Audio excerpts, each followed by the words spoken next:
The Houston Texans are all in. And why wouldn't they be? Let's be real for a minute. The trade for Stefon Diggs brings him a superstar wide receiver, and this is the luxury you have when you're coming off of a draft where you've identified your quarterback of the future. For everything we saw from C.J. Stroud, let's remember, we didn't expect any of that. Nobody did. Even if you were a massive fan of the pick, expecting C.J. to do historic things in his rookie season at the quarterback position was far-fetched.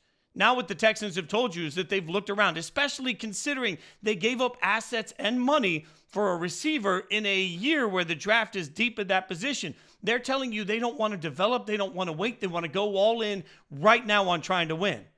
Why not? Clearly, if we look at this and we look at the division, in a division where Indianapolis still can't be sure what they have at Anthony Richardson, we didn't see enough of him to know. Jacksonville seems to not be able to find a way to get over the hump and maximize Trevor Lawrence. And the Titans, while they're investing, still have a ton of question marks. If you're the Texans, this feels like your strike now opportunity.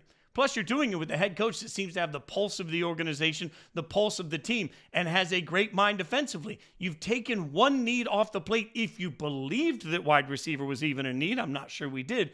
And you've given yourself more flexibility and freedom going into the draft to simply be, and this is a luxury, best player available. Every single conversation we have today about Houston needs to think back to a year ago and the same team that we were talking about, a team that looked absolutely lost, where nobody was going to want the job and nobody was going to want to play there. It took one home run of a draft, not just CJ, but a home run of a draft with a great hire to head coach, and the entire concept of who the Texans are have changed. They're showing that today by going all in while they're under that rookie deal with a guy they know is their future. There is no reason to think that the Texans aren't a playoff team. And then when you take it the next step forward, there's no reason to think today on paper they can't challenge anybody in the AFC.